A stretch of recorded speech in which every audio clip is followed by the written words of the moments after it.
Hi everyone. So welcome to another lecture on common field diseases.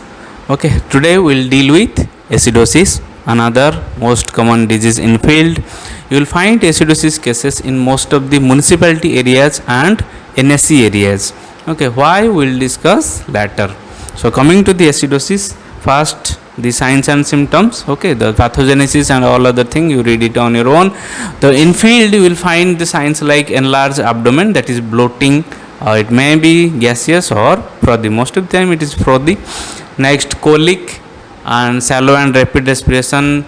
See, diarrhea is characteristics of the acidosis. There will be profuse and malodorous diarrhea, and there will be animal will lie with the head turned to the flank. You see, this particular sign is characteristics for milk fever.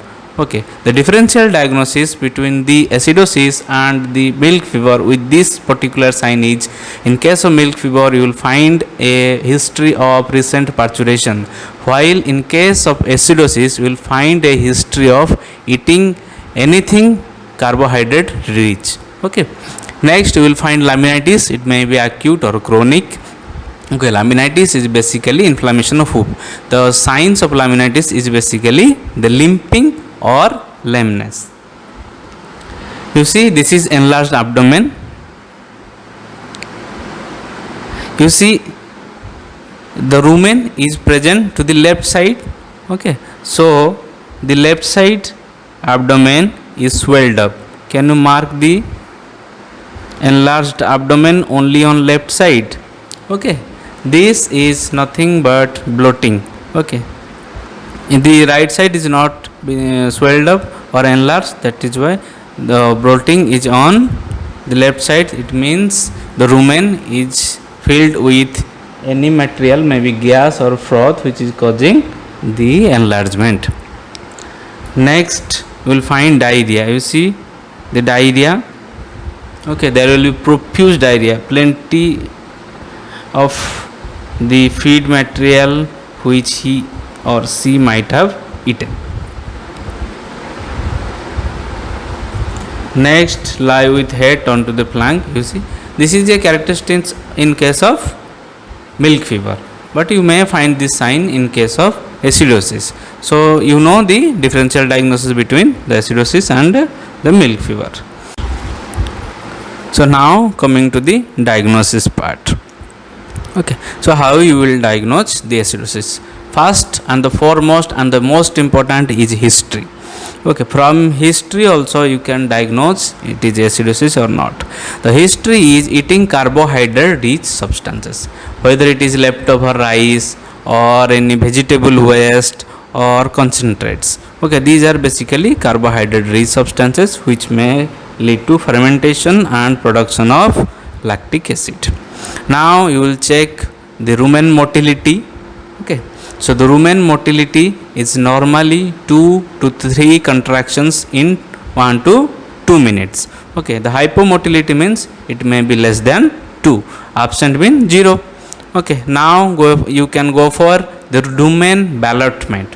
Okay, you can upon ballotment, okay, there is instrument for ballotment, but you can use your hand for ballotment also. Put a stetho and give a ballot. You will find gurgling fluid sound. Okay, this is one of the characteristics of acidosis. Next, this is very important. Many of veterinarians may not know this. Okay, the palpebral, checking the palpebral reflex. Okay, by checking the palpebral reflex you can tell the how severe the acidosis is.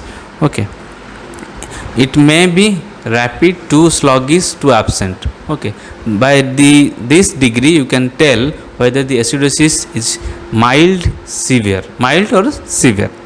Okay, also you can do a pH test of rumen fluid. You can draw rumen fluid through syringe, and you can, by the use of a pH paper, you can know the pH. See, this is vegetable waste. You see, vegetable waste or kitchen waste is most common in case of NSC and the municipality areas. They are dumped in dumping yard, and many of the stray animals, stray cattle, they usually feed upon this. So they are very much prone to developing the acidosis.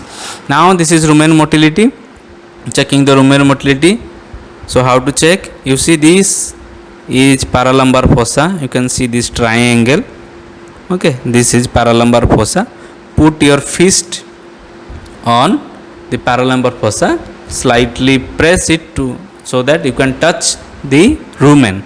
Okay, so upon rumen contraction you can feel the contractions.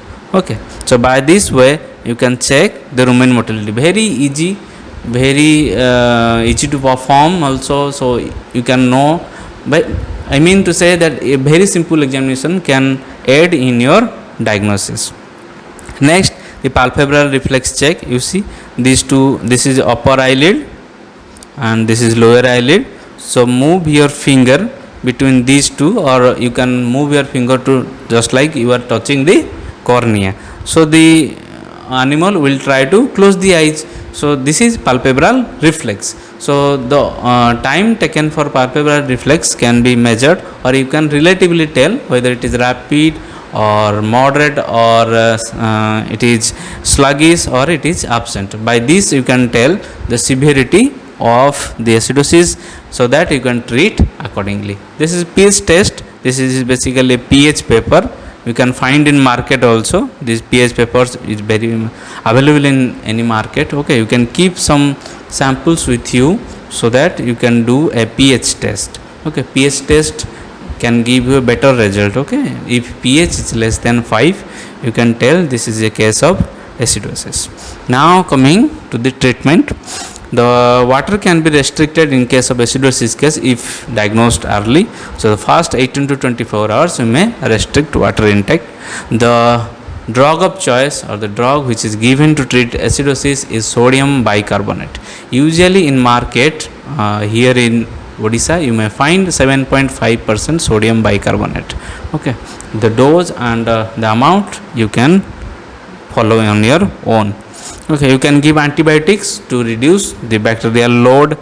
Also you see thiamine is given in case of acidosis case to metabolize the lactic acid. So any composition containing thiamine can be given.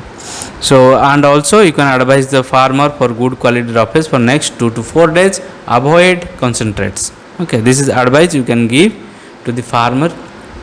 So this is all about the acidosis.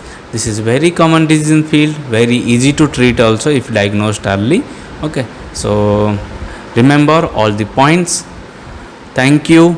You can follow my Facebook page in the name Dr. Sagar Sahu. You see I have also personal account in name of Sagar Sahu. I usually don't accept friend request, don't send me. Okay, you can follow the page Dr. Sagar Sahu. There I post surgery pictures. Many of the surgeries I can't post in YouTube because I don't have a video. So most of the pictorial cases which I capture in pictures I post there. And also you can follow me in Twitter @Dr. Sagar Sahu. Thank you very much. Thank you for watching. Hope to see you again in my next class. There we will be dealing the most important disease. I tell the most important disease, that is purulent paralysis or milk fever. Thank you. Bye bye. See you next time.